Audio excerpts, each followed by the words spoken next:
Data and Society. For those of you who haven't been here before, we are a research institute of folks really thinking about the intersection of data-driven technologies and broader social issues. We are all delighted to have you here for our Databite. The Databite series is where we bring interesting people in to help engage us on some of the core challenges we're seeing. And this is a special Databite because it's actually a book Databite, which is partly exciting, or especially exciting because the authors are here and their book is not technically public. But if you see the yellow thing over there, that's the actual book and you can buy it. In fact, we strongly encourage it. And in fact, I don't want them to take any books home. So I hope all of you will make certain that those disappear by the end of all of this. So I am absolutely delighted to have Whitney Phillips and Ryan Milner here with us today. They're going to be talking about some of the work that they've been doing over a long period of time, and in particular, the ideas that they're bringing to this new book, which is a great collaborative endeavor. The book is called The Ambivalent Internet. And without further ado, go for it. Thank you. All right, so we are going to open with an adventure in internet storytelling called Trump Effect. So this video, just to give a little bit of background, and we'll talk a little bit more about it in a minute, but this video was tweeted to the then presidential candidate, Donald J. Trump, in March of last year by a Twitter user named @ImmigrantForTrump. That will be relevant in a moment. And then a week later, Trump retweeted the link, captioned with the phrase, "Guess, make America great again." And immediately that made a lot of people begin scratching their heads, and then they didn't stop for the rest of the year through today. So without further ado, Trump Effect, everybody.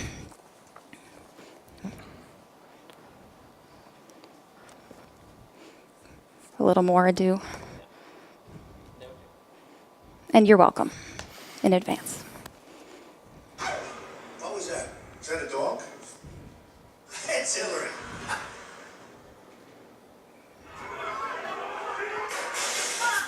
We're at war. No one wants to admit it, but humanity is under attack. One very specific man might be all that stands between humanity and the greatest threat of our brief existence. That man is my father. My generation finds itself at a crossroads. If we don't adapt politically and economically, our country will be left behind.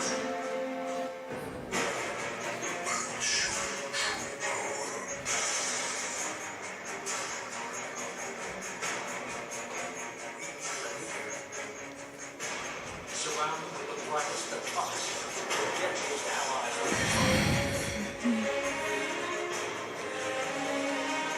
Yeah, it's not about the Republican Party or the Democratic Party.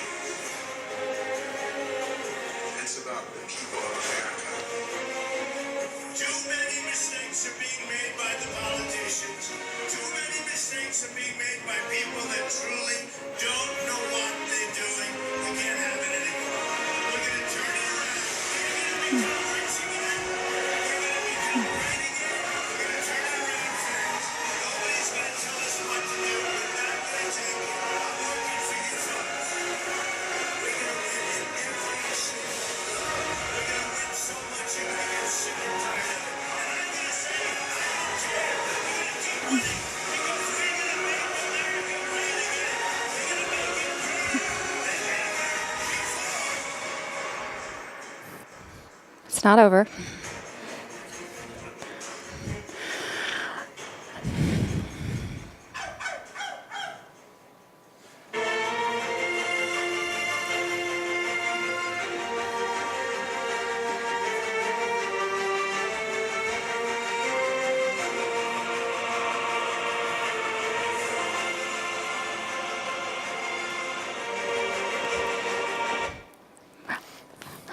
There you go.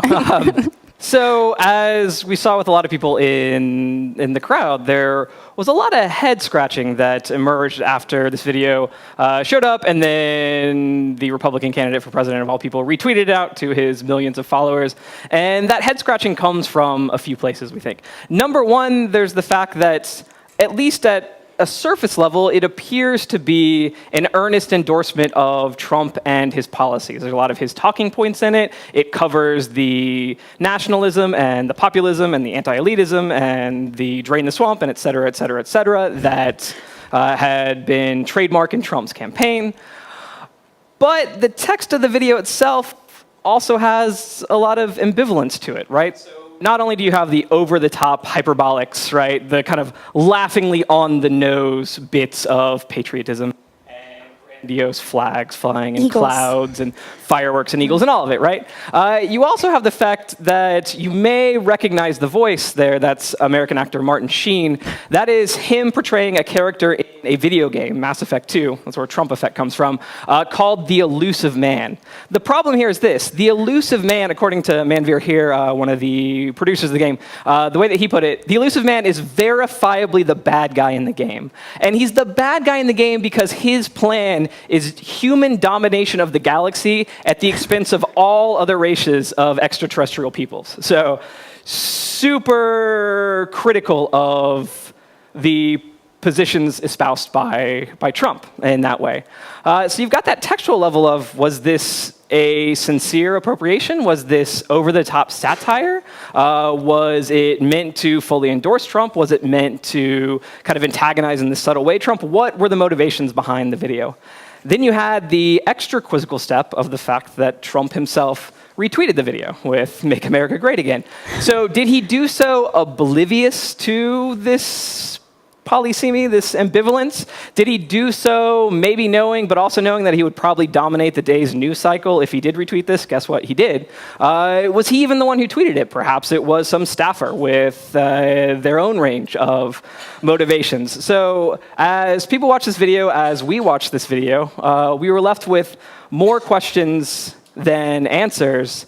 And in that way, the Trump effect is a lot like what a lot of us see on the internet. Well, and to add to that too, one clip that goes by pretty quickly in the back, people probably couldn't have seen it, but in the shot when he was standing in front of the crowd, there's someone in the crowd who's wearing a sweatshirt, a white sweatshirt that has been scrawled with white Sharpie the words KKK endorses. So then you're like, wait, is that... But if you're a member of the KKK, I guess you'd think that was good, so that could still... What's happening? And so, you know, the thing about Trump effect is that it fits in with so much content online that you can't really put your finger on. It's not clear exactly what people are trying to accomplish. It's just not easy to categorize it. You don't know why people are posting things to begin with, and then how people respond to it, and then how they choose to retweet it, or repost it, or do whatever it is that they're going to do with it. So Trump effect, in other words, sort of fits right into the overall internet landscape. So this is something that we became increasingly interested in. A little background on us. Whitney did her doctoral work on internet trolls and trolling subculture and produced a book on that. I did my doctoral work on internet memes and produced a book on that. And so in our years looking at trolls and memes and these kind of things, we came across a lot of stuff that, to say the least, defied easy explanation. Pizza hair Beyonce, these are for our personal collections. Yeah, right, yeah. This is on our artifacts that we have. So just like we went through our, hey, what can we use? Right. So we wanted to write something in a broader sense, connecting our two individual works that ask the question, what do you make of a communicative environment, a social, cultural environment, rife with this kind of material that is hard to source, that you can't pin down motivations, that can be used in so many different ways, that has tinges of absurdity or antagonism or mischief, oddity, hence the subtitle of the book. And so we were trying to figure that out. And as we were thinking through these issues, we thought through first and ultimately put aside a couple of frameworks that people often use to describe these kind of practices or behaviors or text. The first is often this kind of material gets lumped under the umbrella of trolling, right? Was Trump trolling America with Trump effect, right? Was the person who tweeted at Trump trolling Trump? And the word has become in the last 5 years a catch-all for a lot of behaviors that are pretty, could go either way online, right? So you hear trolling used to talk about pro-social play that's a bit of a prankster or trickster kind of thing. You hear trolling used to talk about outright violent, hateful rhetoric harassment. It collapses a lot and therefore isn't super useful in parsing out some of the underlying mechanisms that cover this range of behaviors that often get called trolling. The other thing you hear a lot of is this kind of material, and you see it right here, described as artifacts from the weird internet. So, weird Twitter or weird wherever, right? And on the surface, yeah, right? It seems pretty weird. But there's problems with that framework too. Number one being that that's a normative term. It's a loaded term. One person's weird could be another person's Tuesday. There could be levels of sincerity with stuff like this being produced. It could have communal purposes, even if it does seem aberrant. People producing it knowing that it's weird could know that it's weird, but still get something out of its production and dissemination. And so it's as kind of imprecise as trolling, that everything that's weird has a logic to it. And so we wanted to get to something that describe these behaviors that are often called trolling, often called artifacts of the weird internet, with a little more precision. And one of the other things that both of those terms do that's problematic and not helpful is that both of those framings, they obscure the fact that a single artifact can accomplish multiple things at the same time, and those things can then change over time as different audiences engage with whatever text. And so, these kinds of images and other kinds of the Trump effect itself and all kinds of stuff that gets shared online, much of it can help and hurt, cohere and cut, make people laugh and make people angry simultaneously. And then those implications can then, again, shift over time as different people engage for different reasons. And so we wanted to dive into that. We wanted to lean into that tension that trolling and weirdness just don't really get into. So this is what we wrote to do that. And so we're using an ambivalence frame to talk about these behaviors, and we're doing so with a big flashing neon exclamation point sign of some kind. Yes, a sign, a big flashing sign that we're not using it in the colloquial sort of like meh sense. I could go either way. That's not how we're using the term. We are using the term drawing from the etymology of the term. So the prefix ambi, it's a Latinate, it means both on both sides.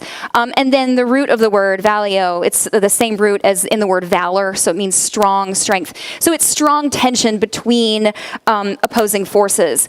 And there are a couple of benefits to approaching this kind of content using this framework.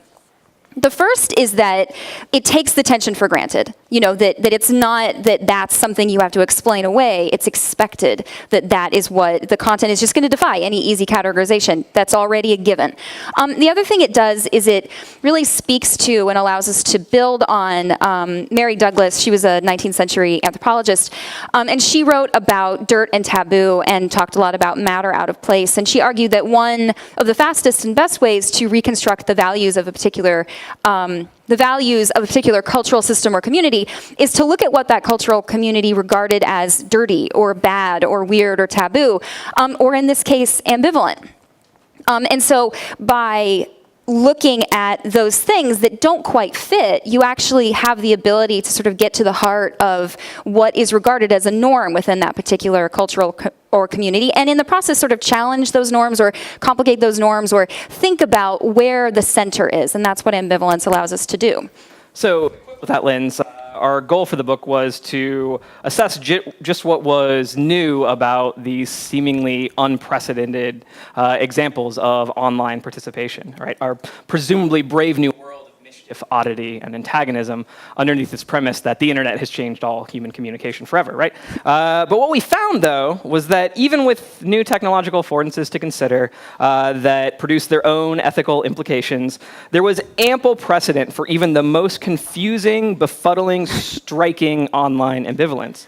And so today, that's what we want to look at. We want to look at what's brave and new about these modes of vernacular participation, and also the fact that there's nothing new under the sun. And so to dissect that in the book, what we did was we broke down 5 kind of categories of ambivalent cultural participation that happen online and looked for what was the same and what was different pre and post-internet, within internet discourses and broader than that, et cetera, et cetera, et cetera. So we looked at folkloric expression, we looked at identity play, we looked at constitutive humor, we looked at collective storytelling, and we looked at public debate. And so what we'll do here first today is walk through each of those categories of ambivalent participation and look at how they occur online and look at how much that maps onto things that we have seen in cultural contexts for a really long time.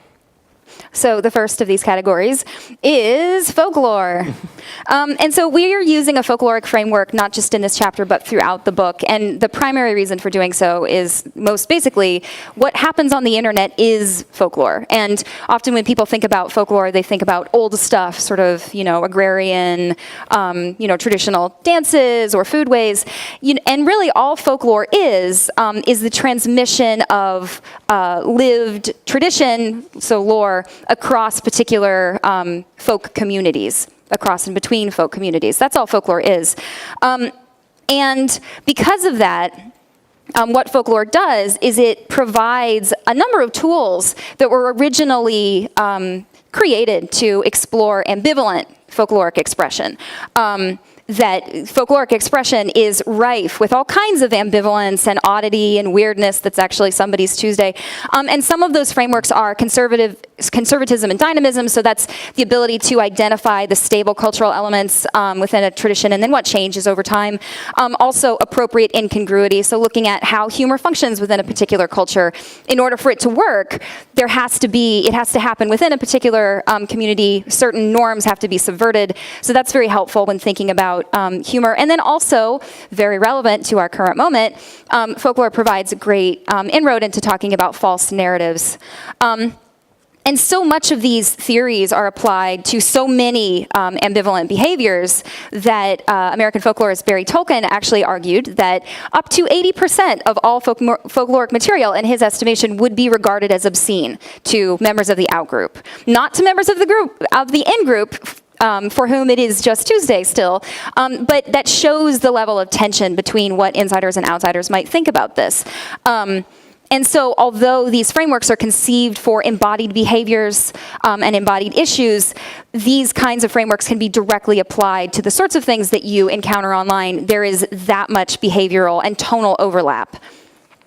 So in a really fitting example of this, something that seems to be a new iteration of vernacular expression within the last decade or two at the oldest are internet memes, right? But internet memes tie into a lineage of folk participation that existed a long time before the internet, to the point where media scholar Limor Schiffman calls internet memes postmodern folklore. And so you can see examples of this in lots of places. One particularly striking comes from a mid-20th century American tradition in many office places called Xerox Lore, given the name by a couple folklorists, Alan Dundee's Carl Pachter, who wrote a book in 1975, coincidentally a year before Dawkins even coins the term meme, talking about pre-internet internet memes. The way Xerox Lore would work is this. It's office workers would take memos that their boss sent them, and they would cut them up and rearrange them and cross out words and add in new words and make something really insulting and then photocopy it and send it around the office. Or they would take broader jokes about dumb blondes and other sexist motifs, and then they would apply those to specific office workers in order to specifically harangue somebody in the office with those broader sexist motifs. They would draw pictures of pop culture icons, Wile E. Coyote and the Roadrunner, Charlie Brown and Lucy, doing obscene things to each other that we wouldn't put in our book, but Dundee's and Pachter put in their book, if you want to go check them out. And so across these examples, anything that you've ever done to PBS's Arthur and shared on Twitter has been done by your mimetic forebears in their Xerox Lore that they participate. And across these examples, we see folkloric elements, right? The incongruity that makes humor, the obscenity, the conservative mixing with the dynamic, the old mixing with the new, happening over and over and over again, really blurring a line between then and now as far as cultural practices are concerned.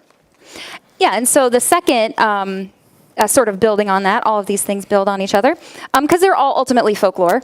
The second one is I is identity play. So across era and media, there are a couple of things that really connect then and now. And the first is that the physical, politically situated body, someone's relationship to power or lack thereof, is of paramount importance. That always factors into the ways that people are able or feel comfortable to play with identity. All of these identity performances are also marked by performative fracture. People, regardless of era, regardless of media, are constantly playing with, so subverting, highlighting, downplaying, managing the impression of, which is a nicer way of saying lying about, facets of the self. And also, regardless of media, this isn't a question of what's most authentic, what's the most real identity. It's about what mask is most appropriate to a given situation. And the other thing that persists across era is concerns, deep concerns about issues of de-individuation. Which might be kind of striking because when you ask people why is everything so terrible today, one of the first things that they point to is anonymity on the internet, right? That people hide behind screens and they're faceless trolls, et cetera, et cetera, et cetera, right? They are computers themselves. But what we see by looking at a historical record of how people have expressed and subverted and played with their identity is a lot of similarities in cases, whether it's online or off, when people are participating with each other and defining who they are in relation to who other people are, there is a connection between the mask that you're wearing and the mask of someone else. And so if you take classic cases that seem to speak to a fracture in identity, so Zimbardo's classic 1970s prison study, where students were made into prisoners or guards, that's often seen as a case of de-individuation, fitting into the group norms, those kind of things. But in that case, as Alex Haslam notes in a 2012 read on it, what was most important in that case was not falling into this faceless member of a group, but instead the relational nature of the roles. I'm playing this role to you, and more importantly, both sides, prisoner and guard, were playing that role as students of Zimbardo's. And so there's these connections of relationship that matter to how we play with identity. And that happens online too. It's not just faceless anonymity, but instead it is you connecting to a specific audience for a specific way, thus kind of pointing to a continuity between even the most disembodied online identity play and how we've played roles historically. And so the third category is constitutive humor. And just a quick first appreciate our blobfish, first of all. We'll get to what that means, but just enjoy. So constitutive in this case, it refers to world building, the world building power of humor, focusing on the relational nature of humor, how it brings people together. And across era and media, humor always communicates two basic messages. The first is that this is play, that we're playing, we're having a joking exchange. And then the second is that I am one of you. And that doesn't always, sometimes that misfires, but that is often what is communicated. Sometimes that communication simply fails. Also, a point of continuity is that humor is fundamental to community foundation. It coheres an in-group around a shared repertoire of cultural texts, and it facilitates a laughing in-group, so it helps build up an us. But in the process, it creates an out-group who can't or won't or isn't allowed or is too afraid to laugh.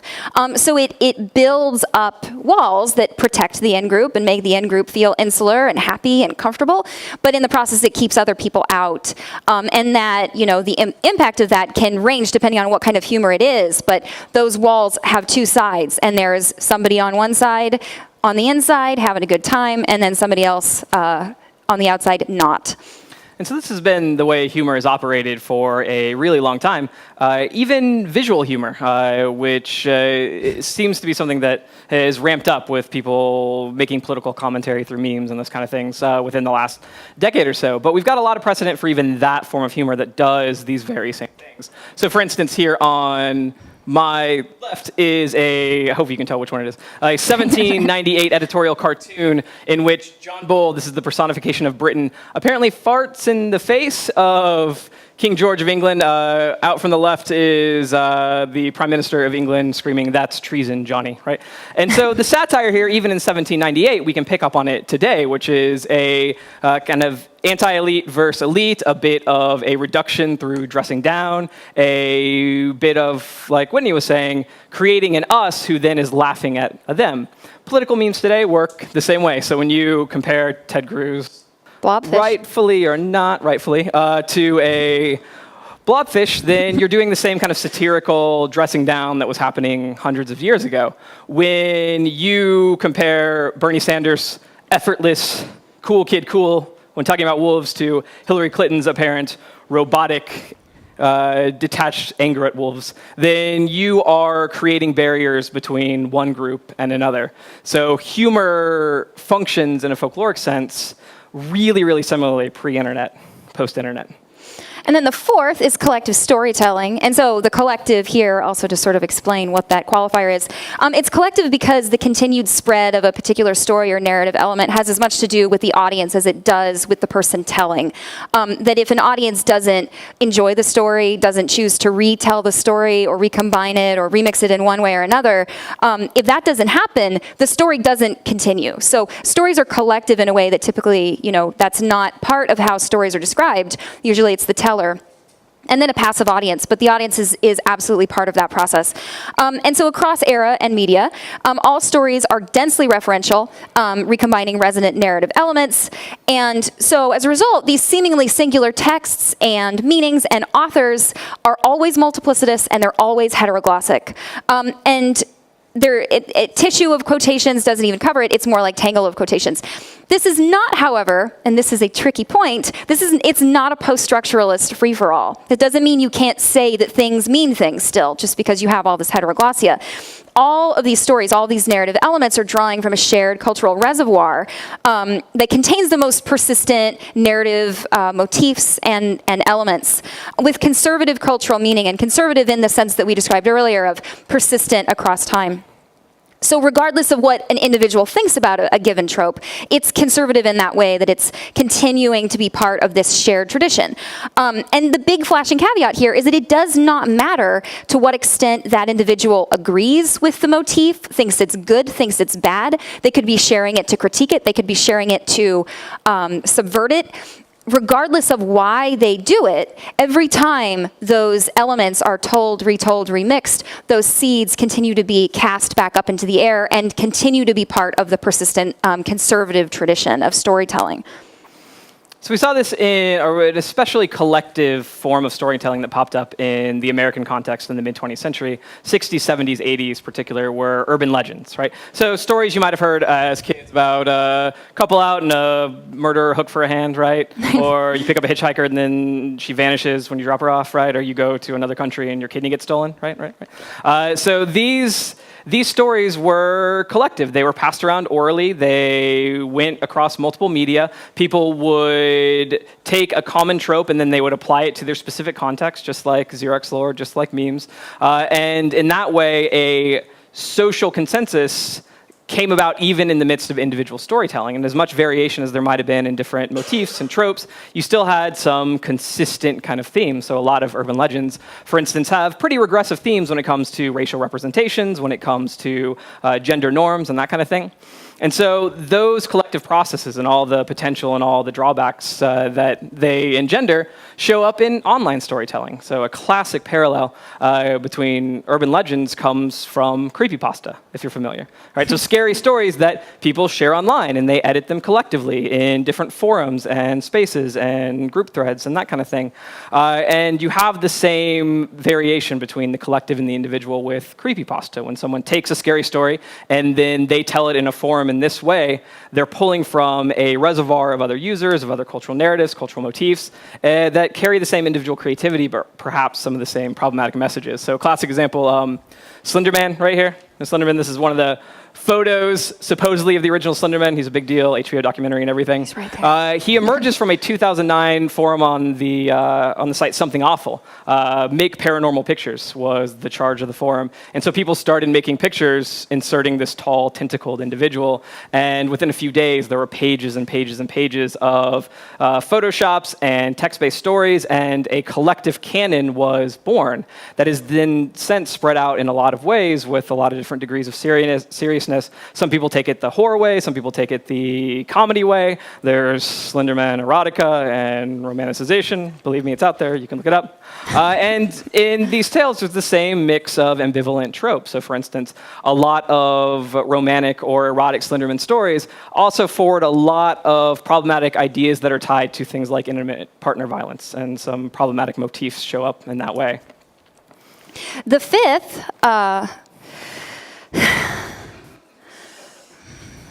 we can just let that sink in. A little bit. Yeah, it's good. So the fifth, we have stories to tell about this particular chapter. We would love to tell you after, over a drink. But we sort of wrote this as this was sort of unfolding, and it was an adventure for all. But so what we focused on in public debate is the ways that, again, similar things that are happening now have happened in previous times, despite how unwieldy everything seems to be. And the most vexing point of continuity between now and then is that public debate can both silence and empower voice. As we're seeing unfold now, democracy cuts both ways and raises all kinds of questions, particularly what do you do when free speech for some means silencing for others? And public debate is now, and has always been, also bedeviled by two overlapping evil twins, sets of evil twins. The first is conflict and unity. So it's this idea that bringing people together can also push them apart, that what's cozy for us can be devastating, can be life-threatening to them. And also affect and rationality, this idea that emotion and rational argument are intimately intertwined, and those things have been true as long as there has been politics that people have written about down in books or wherever. So we see both these evil twins play out with the discourse online and off of, for instance, President Trump, right, who courts conflict kind of consistently. It's conflict that comes from denigrating whole groups of people, from making others, but that conflict also has a unitary function in the sense that people are in Trump's base who agree with those sentiments, find a sense of identity, tribal identity, in the conflict that he courts, which is not a new way to do politics in America or in any place. Trump also, we think to an unhealthy degree, if we can editorialize, demonstrates the effective register of mediated communication or otherwise. So this 2011 tweet, right? It's a little over the top. You've got examples, though, in contemporary political discourse of positive use of affect. So one example we highlight in the book, for instance, is Khizr Khan's speech at the 2016 Democratic National Convention in response to Trump's proposed ban on people of the Muslim faith entering the United States. Khan, a Muslim, spoke of his deceased son who died fighting for the country and used it as an opportunity, an effective, impassioned opportunity to counter Trump's delegitimizing claims about the faith and the role of people of Muslim faith in the American story. So you have these tensions playing out now, but you've had these tensions playing out a long time. So good example here, we've got Trump's tweet on top, and then on bottom, Massachusetts Senator Charles Sumner in 1856 calling South Carolina Senator Andrew Butler a noisome, squat, and nameless animal. Not a proper model for an American senator. That could have been tweeted this morning, right? This was, of course, embroiled in all kinds of conflict. This was made during a pro-abolitionist speech on the Senate floor. What happened after that was Representative Preston Brooks from South Carolina, a distant cousin of Andrew Butler, didn't appreciate the slight, and so Brooks and some friends went to the Senate floor, and they beat Sumner nearly to death with a cane. Brooks resigned facing censure. His constituents wouldn't hear of it. He was immediately voted back in office. They sent him in the mail new canes to use, inscribed with things like use knockdown arguments and hit him again, right? So, again, what may seem unprecedented, and believe us, so much seems so unprecedented right now, we have a lot of historical precedent for, which I think is important to remember as you're looking at this vernacular expression online. And the consistent takeaway from all of these cases is that the boundaries that we tend to take for granted, so then and now, online and offline, constitutive and destructive, collective and individual, silence and voice, are actually not so bounded after all, underscoring the deep ambivalence of folkloric behavior across era and media. But this is the good stuff.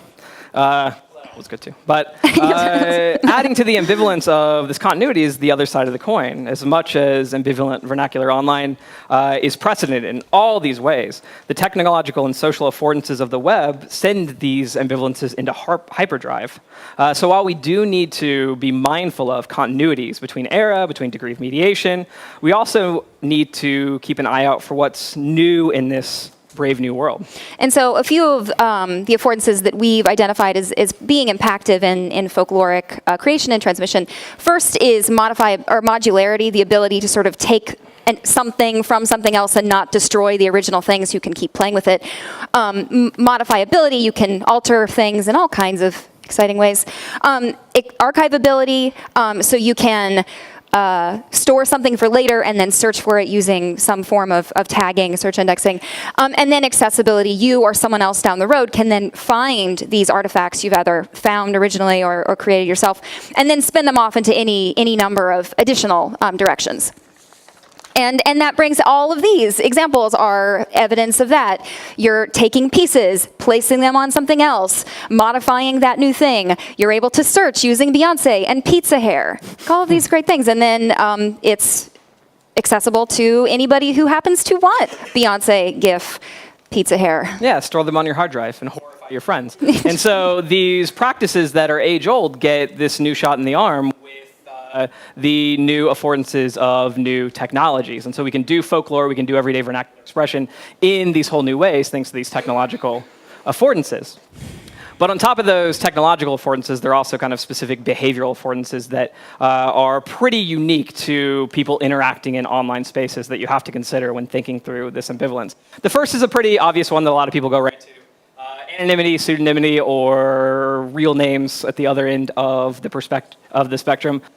Which does weigh into conversations of what people disclose, how they treat each other. There are dystopian reads on that we're all familiar with. There's more utopian reads that speak to how people can be more authentic and more real in online spaces. So you have this tension that comes from the degree to which people know each other. And so that's why anonymity and pseudonymity are a decent place to start, but there are a little bit more nuances, a little bit of more nuance you can think through when thinking through the way that people interact with each other online. One important thing to think about is an idea that Joseph Walther walked through in the 90s called the communication imperative.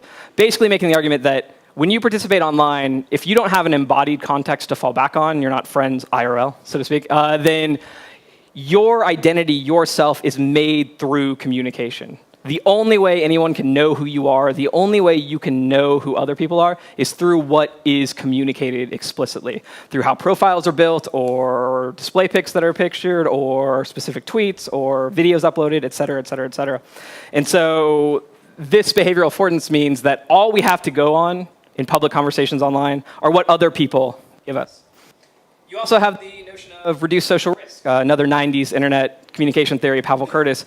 The idea that when you are participating with someone across distance, across media, then the stakes are a lot of times a little lower than if you're right there in the same room as someone else. And so this can cut in positive ways, in positive disclosure, or being free to talk about yourself in a way that you wouldn't in an embodied context. It can also cut in negative ways, right? If you feel more comfortable sending death threats, or harassment, or pranks, or jokes, or anything in the spectrum in between. You also have, familiar to a few people in this room, the notion of context collapse. And so Alice and Dana have worked on this idea. The idea that thanks to things like modularity and modifiability, you can move communication from one context to another really easily. It's hard to know if when you post something, or when you take a picture of yourself, or when somebody else takes a picture of you, for instance, if that'll stay with the original intended audience, or if it will be spun out into new audiences in new ways. And so you see this today when a tweet from 5 years ago all of a sudden comes back up, or when an image that was meant to be on a private server becomes public and shared. And so these behavioral dimensions of online participation mixed with those technological affordances mean that a lot of the ethical questions that have long haunted vernacular expression, folk expression, are even more significant and take on new twinges of meaning in online spaces. And so we have 3 that we've identified and we explore throughout the book of these new sort of ethical complications that are fraught and loaded and not necessarily resulting in problematic behavior, not necessarily resulting in harm, but maybe. And that maybe is a big maybe with a capital M. And the first is amplification. So that's the spread of content or ideas from person to person. And that can obviously happen in embodied spaces. But in truly embodied spaces, purely embodied spaces, you're sort of a message, its spread is restricted by what group of people what circles you travel in, and word of mouth can get things out fairly quickly, but not nearly as quickly as how quickly something can go viral, as they say, instantaneously with a single click of a button. And so that sends the existing ambivalence of amplification into hyperdrive. And in cases of clear, willful, straightforward harassment, this is obviously a problem. So if you're amplifying hateful content or if you're contributing to a hate and harassment campaign, obviously that's not good. But amplification can be problematic even when the person sharing isn't doing so out of malice. They may be doing so in order to push back against some form of harassment. They may be doing so to satirize someone that they disagree with. They could be doing so for any number of reasons. Those motivations, while they're interesting to researchers, ultimately don't matter in that the seeds, not that they don't matter, but the seeds get cast either way. The seeds don't care why they're cast. The seeds get cast and then they're part of that shared tradition. And so for whatever reason someone engages with content online, it lives on. And that can go in either direction, often simultaneously, depending on the content and who sees it and what happens as a result. And so an example here, right? So this has become a more common practice. Whenever President Trump tweets, you'll inevitably get a deluge of people not only replying to the tweet, but also captioning it or quoting it and then offering a rebuttal oftentimes. This specific example is Matthew Iglesias, a journalist at Vox, who in a tweet himself took a screenshot of a Trump-Pence fundraising email and then retweeted it with a snarky caption. And so what happens there is the person making the snarky joke gets the last word sure, but if you're scrolling through that tweet on your timeline, the Trump-Pence logo is front and center, Trump's message is front and center right there. So your counter meme, so to speak, your counter to Trump's point is being carried right alongside Trump's point himself. And so in this way, even if you're doing something to critique, you have the ethical obligation to think about what does my spread, what does my sharing of this specific message do? Whose water am I carrying? And so this can come from intentional decisions. This can also come from more passive participation. So if you like something, for instance, that somebody else has tweeted, and then somebody that you both follow jumps on Twitter, you're going to be able to see that just the way algorithmically Twitter works. And so even these small acts of amplification, clicking that heart, can carry a message in a lot of ways that we can't control. And so this leads to ambivalence. And another point that's related to this, they're all related, is fetishization. And we're using fetish in the Marxist sense, so the process by which capitalism sort of renders consumer goods magic so that you're not really seeing the environmental impact, you're not seeing the labor conditions, you're not seeing systems of access and privilege, you're just seeing the thing that you bought at Target for $12. So we're sort of using it in that way. Similarly, decontextualization afforded by digital tools and environments, which is a feature of online participation, not a bug. That's what allows people to do all of the fun and interesting and weird things that makes the internet so great sometimes. It often obscures context in favor of the modular modifiable text, which in turn allows participants to easily sidestep the full political, historical, or emotional circumstance and to flatten nuance into mimetic granularity. And yeah, that can happen offline. That happens with gossip. People are standing in judgment of a specific aspect of someone's life or a choice that someone's made, not the totality of their life. So it can still happen offline. But similarly to amplification, online spaces and tools amplify the stakes of fetishization exponentially.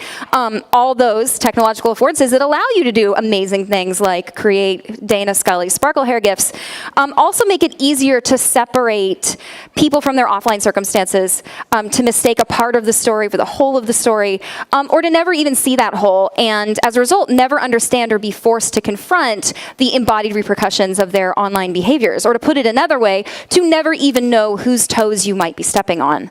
So, for instance, hey, this one was fun, right? Or at least we thought so. So the story behind this image is a few days ago, the Washington Post reported that Sean Spicer, the press secretary, instead of talking to the press, was hiding in the bushes, or perhaps among or amidst or betwixt the bushes. I'm not sure. And so that became a joke, the idea of Sean Spicer hiding in the bushes. And so as part of that joke, what a few people started doing is printing out tops of Sean Spicer's head, and then planting them in bushes around different towns. And so here we have an example of a literal kind of flattening of a real person to a specific moment, fetishizing that one moment in the name of humor. Now you might say, yeah, that's defensible. He's a public figure, a problematic piece of discourse, that administration, blah, blah, blah, blah, blah, right? And that's fine. But there are other more banal examples of fetishization that I think a lot of us are maybe more culpable of, right? So if there is a GIF of somebody running and trying to do a gymnastics leap and then falling right on their face, and you're like, this describes my day, ha! And then you tweet it out, and other people see it. There was a real person who really fell on their face, and that might have been 2 months ago, that might have been 20 years ago. They might still be embarrassed by that moment. We're sharing it, right? Or if you were a 14-year-old and you took a picture, or somebody else took a picture of you at the wrong time, and then 5 years later, somebody else uploads it to Reddit, and then all of a sudden it's captioned everywhere. There's a lot of people who have become internet famous through fetishization. So there's ethical stakes to that. And there are ethical stakes at the level of the people posting the original image, creating the original GIF. But every time any one of us in this room plays with that meme or takes that joke to a new context, we're spreading that fetishization. And so another cause to kind of stop and pause and think about, who's the real person in this image I'm trying to share? Who's the real person behind this story, behind this meme, behind this joke?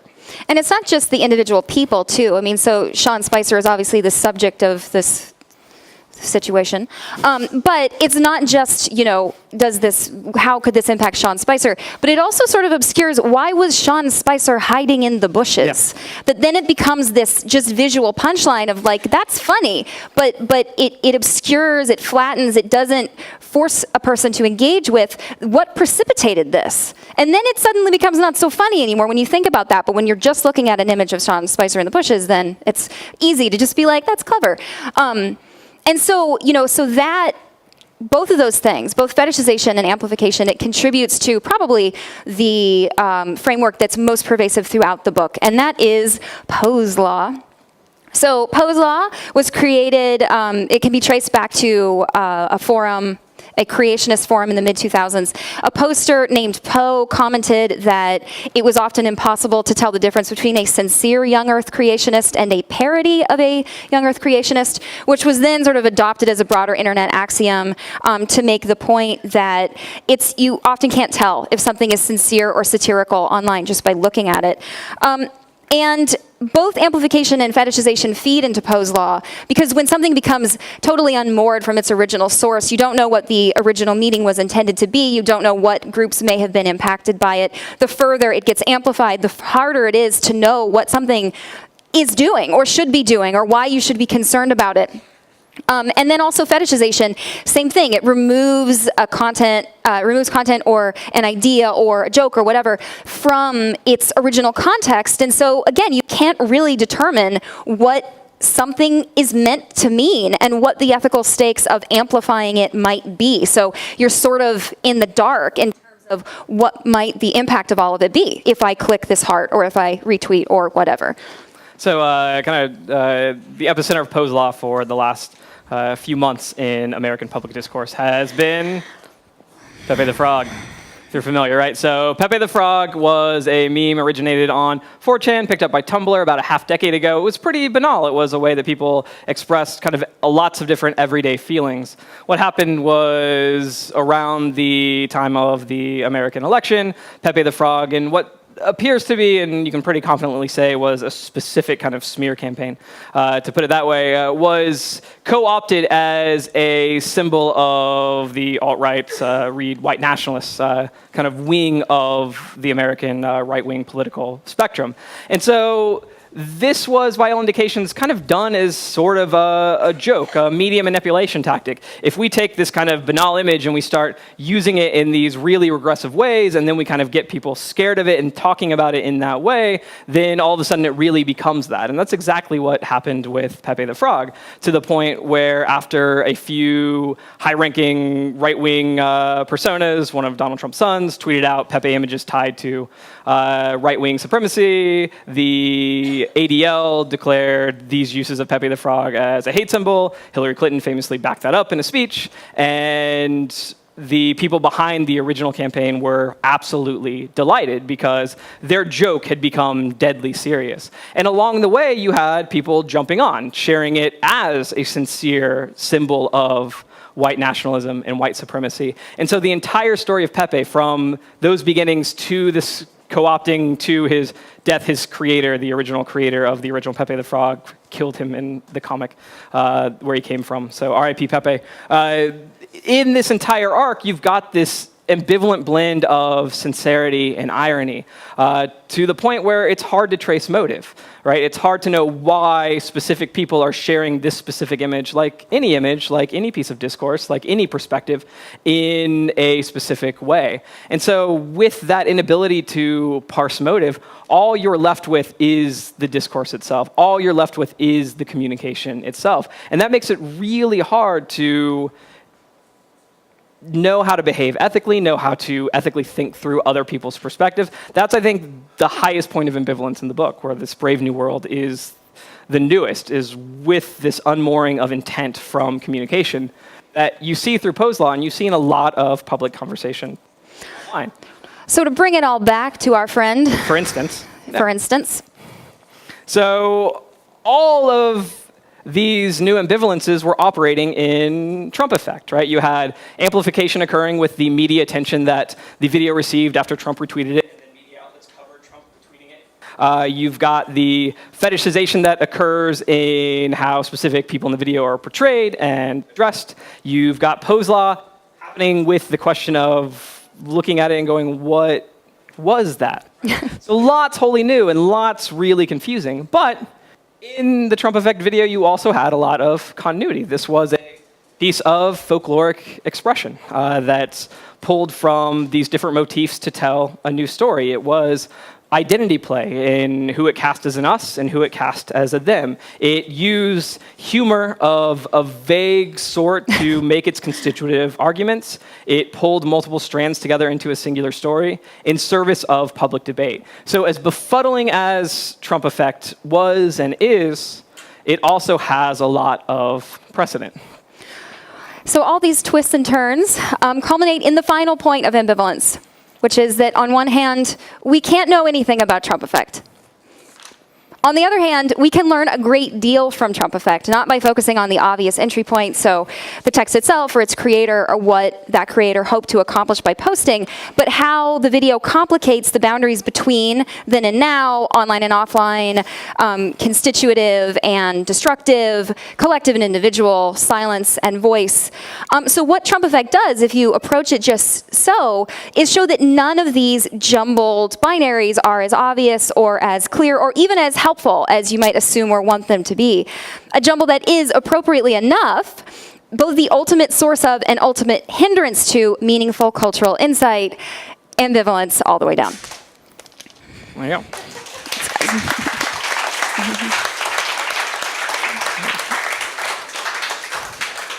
So we have a few minutes for questions. Who wants to jump in? Come on now. Everybody's just stunned by all of your brilliance. Oh, no, it's a lot of things. You know. We're just really unsure. Yeah, that's all we wanted. Yeah. Sure.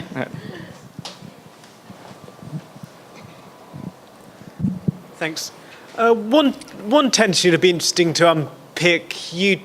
On the one hand, you're keen to avoid the idea that this is a post-structuralist free fall. On the other hand, when you talk about how it becomes really hard to trace motive, all you're left with is the discourse itself, that sounds quite like an idea of the death of the author, or there's nothing left outside of the text. So how would you try to distinguish what you're doing from some of these more post-structuralist arguments? Very carefully is the answer to that. I mean, yeah, so when you lose sort of individual authorship, and when you lose meaning in that way that's traceable, you do lose something. And it means that all you're left with, you have these messages that are being communicated. You can trace those conservative elements, those persistent motifs. What kinds of stories, what kinds of content do people continue to share and reshare? So when you're looking at something like storytelling in particular, you can't look at an urban legend and say, this is what this urban legend means, this iteration of it, and broadly the kidney heist. This is what these stories mean. This is what the vanishing hitchhiker means. You can't do that, but you can say, here are the conservative elements. Here are things that have resonated with people for whatever reason. Who cares what the resonance might be? But these are things that appeal to people, that speak to their lives, that reflect the things that they believe to be true about the world or want to be true about the world.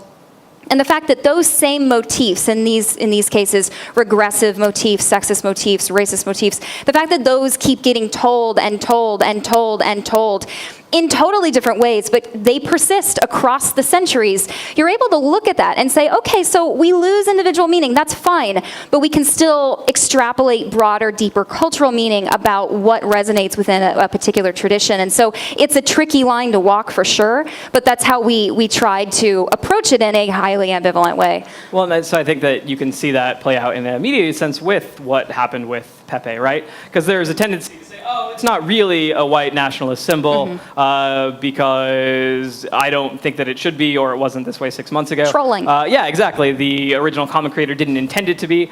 But in a mimetic sense, symbols only mean what people collectively take them to mean. And so if you've got a critical mass of people reading Pepe in this way, then that is the dominant read on the symbol. And so there is some justification for saying that this is the meaning that has been ascribed. It doesn't mean that was the creator's intent. It doesn't mean that that meaning has to be that meaning forever. It's not static. But until such a time as something else boils over and people start thinking of the image in a different way, that's the meaning. So it's not well, and it also intent, but it's not completely meaningless. Yeah, and it also it speaks to the normalization of anti-Semitism, right? I don't care what an individual troll thinks. I'm not interested personally, but what I am interested in is what has been normalized, what kinds of ideas. What's mimetically successful? So whatever Pepe the Frog might mean to individuals, it has a broader meaning in the sense that it speaks to the persistence of anti-Semitism across time. And the fact not just that individuals communicate that, but that it sells papers, so to speak. Right. And so those are things that you can sort of extract, even though you lose the ability to say some of the stuff that we all wish that we could say more definitively. So I will follow up on this because I have a question. So it's this question of where is the line? And the line is not just one of, these ethical issues, but it's to your point about, what gets normalized, how does that normalization process become systemic? And I, of course, can't help but go back to Arendt, right? And where is the digital banality of evil, right? Like, where does that actually start to set in motion something whose scale is far beyond what any individual actor could imagine or even see themselves to be a part of, because they're not just simply following orders in a hierarchical sense, but in many ways they're following a form of cultural orders in a network sense. So how do we start untangling where it's not just quite a line, but it's like, where do we slip into a place where it's like, oh shit? All of it. Do you have a... So we talk about banality of evil stuff in the book, and we use it to foreground the not just relational but collective nature of problematic behavior, and that what the banality of evil, this idea, sort of connects up to the Zimbardo stuff with the Stanford prison experiment, and then also Milgram's experiments. This idea that an average person, under the right/wrong conditions, can slip into these kinds of bad actor modes. The conditions need to be right, but that can happen. And what we really emphasize is this relational nature, that you have an individual, yes, and an individual is performing their identity, they have their mask, but ultimately a mask is a reflection of and a performance for all of the other masks. Masks are created by the audience. In the same way that collective storytelling, even if it's one person telling the story, it's collective, it's audience members, it's all of the motifs that have come before. And so this performance of identity in sense of harassment or sense of anti-Semitism, it's performing for the camera of those deeper sort of resonant tropes. It's wanting to perform a certain kind of antagonism directed at a particular group or whatever the case might be. So it's someone making an active choice to align themselves. It's mask alignment with whatever particular, prejudice you might be discussing. So it's not anonymity that just makes people do that. They don't suddenly, it's not as simple as like, oh, other people I'm suddenly now going to become a neo-Nazi. It's that you think that neo-Nazis are right and good and smart, and you want to perform for them in whatever way that they might think is acceptable. So that doesn't, I don't know if there's a specific line that you cross over, but it has to do with this relational nature of performance and wanting to align with the people who you want to think you're smart and cool. Well, so I think that because it is relational, you can get a snowball to where you start off on a thread making jokes or passing around stuff that, oh, it's in good fun, it's funny, but then that opens the door to, or it normalizes, or it makes you feel safer expressing what you've already held as far as hateful sentiments go. And so it becomes tough because you're right, it's a broad collective problem, but it's a problem that is made and remade with each individual tweet, each individual piece of content created, each individual joke shared. And so that banality comes from those individual decisions, and I think they are being made collectively, relationally.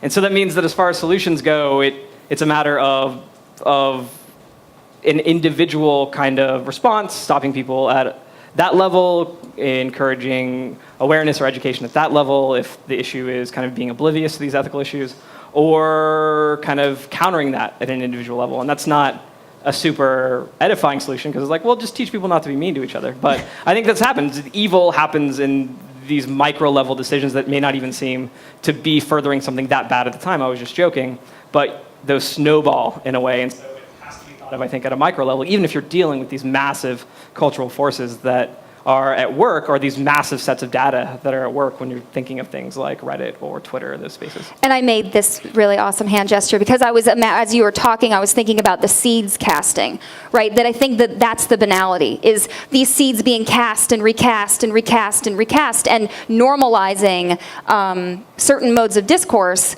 that then become the mask that you're performing for, that then become, this is what the audience is expecting. And part of that is not thinking very self-reflectively about the implications of amplification or the implications of fetishization, that creates an environment in which the atmosphere is so clogged with seeds, it's all you can do but breathe them in. So that explanatory. So on that really optimistic note, I realize that we are out of time, and there is alcohol to be had to address the ambivalent feelings that everybody has right now. Yeah, that's step one. Step one for everyone. We should have done that before. And I want to remind everybody that there is a fabulous copy of those books for sale. It is $20, and you know you want one because you want to take all of these ideas home and go deeper and deeper, right? And so let's say a huge round of applause and thank you.